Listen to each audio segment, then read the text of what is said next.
안녕하세요. 요즘 같은 침체기에 도움을 드려 웃음을 만들어드리는 코인 알력수입니다. 오늘은 이더리움에 대해 브리핑 드리려고 합니다. 브리핑 시작에 앞서 영상 하단의 고정 댓글 보시면 저희 소통방으로 들어오실 수 있는 링크가 있습니다. 참고로 저희 채널은 일체 유료 정보를 요구하지 않으니 빠른 정보가 생명인 시기에 소통방에 참여하셔서 많은 투자자와 정보 공유하며 같이 돈 버셨으면 좋겠습니다. 많은 참여 부탁드립니다. 그럼 브리핑 시작해 보겠습니다. 이더리움 1700달러를 넘을 듯 말 듯 시장과 밀당을 하고 있죠. 이러한 밀당에는 비트의 영향도 있지만 이더 경우엔 기관 투자자나 고래들의 영향이 더 크다고 합니다. 제가 볼 땐 진작에 1700달러를 넘어설 코인이라고 생각 드는데 이렇게 가질 못하는 이유가 뭘까 하고 찾아보니 이러면 못 갈만 했네 싶은 이유를 찾았습니다. 금일은 악재는 아니지만 상승하지 못하는 이유와 호재 한 가지를 준비했으니 이더 투자에 확신을 가지고 싶은 분들은 피리 끝까지 시청하시길 바라겠습니다. 먼저 이더가 상승하지 못하는 이유에 대해 살펴보겠습니다. 암호화폐 전문 매체 코인텔레그래프의 자료에 따르면 온체인 및 기술 데이터 기준으로 이더의 랠리는 주요 저항 수준에서 일시 중지되었지만 네트워크 활동에 따라 하향 위험이 제한적이라고 합니다. 내용을 자세히 살펴보자면 이더는 알트코인 시장의 매도 압박, 부정적인 투자자 심리 및 낮은 유동성 조건 덕분에 체인 및 기술 수준을 기반으로 랠리는 중요한 황소 곰 피벗에서 일시 중지되었습니다.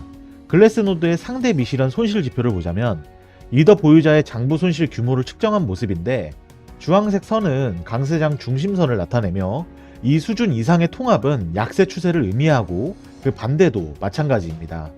일반적으로 시장은 미현실 손실 매트릭의 급격한 하락으로 인해 이전 사상 최고치에서 벗어나거나 오랜 기간 동안 통합된 후 강세 추세를 시작했는데 이 말은 즉 기술적인 관점에서 이더 황소는 비트의 저항을 극복하지 못했다는 말이죠. 다음 차트를 보시면 역사적인 수준을 기준으로 이더는 이전 바닥 수준을 크게 놓친 모습입니다. 이익의 최소 공급 비율은 이전 약세장에서 2에서 30%에 비해 42.1%로 확장되었는데 이는 이더 보유자들에게 앞으로 더 많은 고통이 있을 가능성을 시사하죠. 그나마 다행인 건 온체인 추세가 활발한 활동과 매수를 보여주기 때문에 하락 위험이 크게 줄어든 모습입니다. 다음은 이더의 순 포지션 지표를 보자면 거래소에서 이더의 순 포지션 변화는 현재와 이전 약세장 사이에 뚜렷한 차이를 보여주고 있습니다. 2018년과 2020년 사이에 거래소로의 이더 유입이 유출보다 훨씬 더 많았는데 이는 많은 보유자가 판매를 위해 코인을 거래소로 옮겼음을 나타내죠. 그러나 2022년 마이너스 기간에는 가격이 하락했지만 외환 유출 강세를 유지해 현재 약세장에서 매도 압력이 약했음을 시사합니다. 이와 관련해서 스마트 계약에 고정된 이더 공급 비율 지표를 보자면 스마트 계약에 고정된 이더의 공급 비율은 비슷한 상황을 보여주며 스마트 계약에 고정된 이더의 상당한 감소가 없는 모습입니다. 2020년 말에 시작된 상승 추세는 2022년의 하락세까지 강하게 유지되어 당분간 이더 인출 가능성이 낮음을 시사합니다. 이더 보유자의 지속 가능한 사용과 수익을 지원하기 위해 네트워크가 계속 진화함에 따라 이더는 2022년 9월 이더리움이 작업 증명에서 지분 증명으로 전환한 것은 환경 친화적이고 더 중요한 인플레이션 감소로 인해 네트워크의 중대한 사건이었습니다. 또한 2022년 초에 시행된 이더리움 개선 제한 1559 제한은 이더리움 수수료 소각을 도입했으며 이는 합병 후 발행 감소와 결합되어 자산 디플레이션을 만드는 데 기여했죠. 총 이더의 공급은 합병 이후 약 0.015% 감소를 했습니다. 그러나 이 코인시어스의 디지털 자산 투자 상품에 대한 제도적 흐름에 대한 데이터를 보자면 기관 투자자가 아직 이더에 워밍업하지 않고 주로 비트를 고수하고 있음을 보여줍니다. 2023년 현재까지 이더에 대한 투자는 800만 달러에 불과한 반면 비트코인은 1억 5,800만 달러, 비트코인 공매도는 2,300만 달러입니다. 규제의 명료성과 이더리움의 확장성 문제는 기관 투자자들 사이에서 주저하는 주요 원인일 가능성이 높은데 최근 SEC가 증권으로 간주한 이더 스테이킹을 제한한 크라켄에 3천만 달러의 벌금을 부과했고 크라켄과 코인베이스와 같은 중앙 집중식 서비스 제공자는 이러한 서비스를 제공하는 것이 금지되어 있으므로 기관은 리도 및 로켓풀과 같은 분산형 액체 스테이킹 플랫폼을 투자하는 것을 꺼릴 수 있다는 말이죠.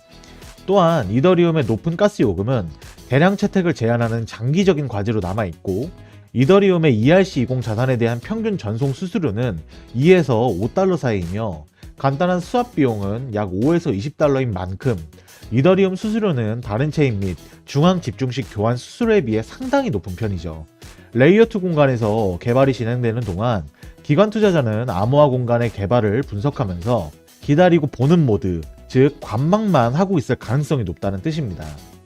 내용이 많이 길었는데 이 기관 투자자가 이더 매수를 망설이는 이유를 정말 간략히 요약해드리면, 첫 번째, 모든 지표를 볼 때 이더가 당분간 하락할 가능성이 높다. 두 번째, SEC의 규제에 이더가 피해를 제일 많이 볼 것 같다. 세 번째, 아직도 가스 요금이 너무 비싸다. 즉 단점이 유효하다.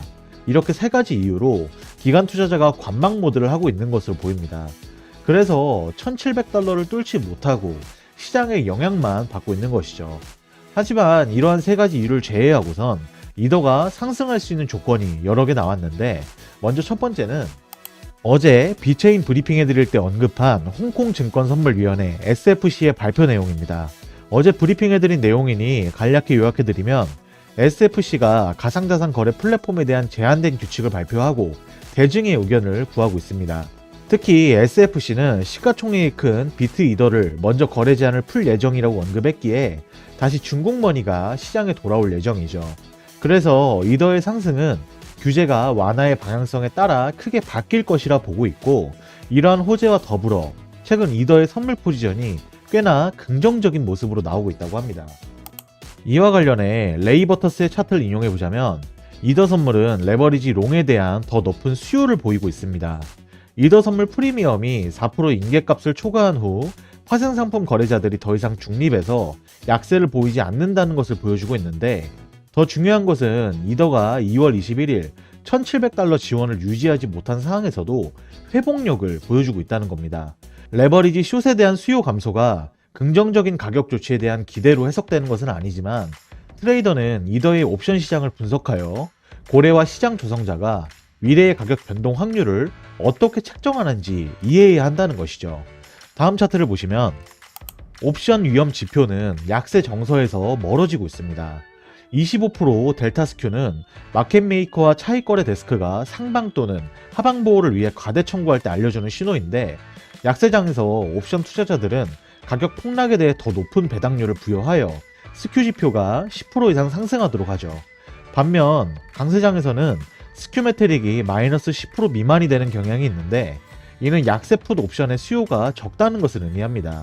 현재 옵션 및 선물 시장은 이더가 1700달러 저항선을 넘어설 가능성이 더 높은 중립에서 낙관적인 정서로 이동을 가리키고 있습니다. 결과적으로 이 다가오는 상하이 업그레이드와 관련된 규제 압력과 부정적인 감정에도 불구하고 투자자들이 침착함을 유지했기 때문에 배당률은 이더 황소에 유리한 모습입니다. SEC의 규제, 상하이 업그레이드 매도 압력 등이 작용하는 이더지만 전 세계 트레이더들은 현재 이더가 1700달러를 넘어설 것이라고 믿고 있다는 뜻이죠. 이러한 델타 스큐 지표 경우엔 상승에는 적중률이 꽤 높은 지표로 꼽히니 이더 투자에 참고하시면 좋겠습니다. 오늘 브리핑해드린 내용에 대해 제가 생각한 이더의 향방을 말씀드려보자면, 이더가 단순히 1700달러는 뚫고 유지가 가능할 것이라고 생각합니다. 상하이 매도 물량은 정해진 물량만 배출이 가능하고, 수치로 보면 하루 이도 매도량과 다르지 않아 크게 걱정하지 않아도 된다, 이렇게 말씀드리고 싶네요. 하지만 현재 모든 지표가 같은 방향성이 아닌 각자 위치에 다 다른 모습을 보여주고 투자자들의 관점마다 다 다르니 제 말은 참고만 해주시고 본인 투자 관점에 적용하셔서 투자에 이용해보시기 바랍니다. 감사합니다. 마지막으로 갑작스러운 반등에 따라가는 전형적인 개미들처럼 투자하지 마시고 여러가지 정보를 취합해 보면서 상승 이유와 흐름을 보고 진입하시면 좋을 것 같습니다. 하지만 대부분이 전업 투자를 하시는 게 아니다 보니 항상 이슈를 찾아보고 확인하느라 한 발 늦는다고 생각하시는 분들이 많을 것 같습니다. 그런 분들을 위해서 투자자들이 모여있는 정보 공유방을 운영 중이며 일체 유료 정보료가 필요 없으니 부담없이 참여해보시면 좋을 것 같고, 또 본인의 보유 코인에 대한 상담 역시도 도와드리고 있으니 영상 하단의 고정 댓글 링크로 문의 남겨주시면 감사하겠습니다. 항상 구독자분들과 같이 토론하며 유익한 소통 채널이 되고 싶습니다. 많은 참여 부탁드립니다. 감사합니다.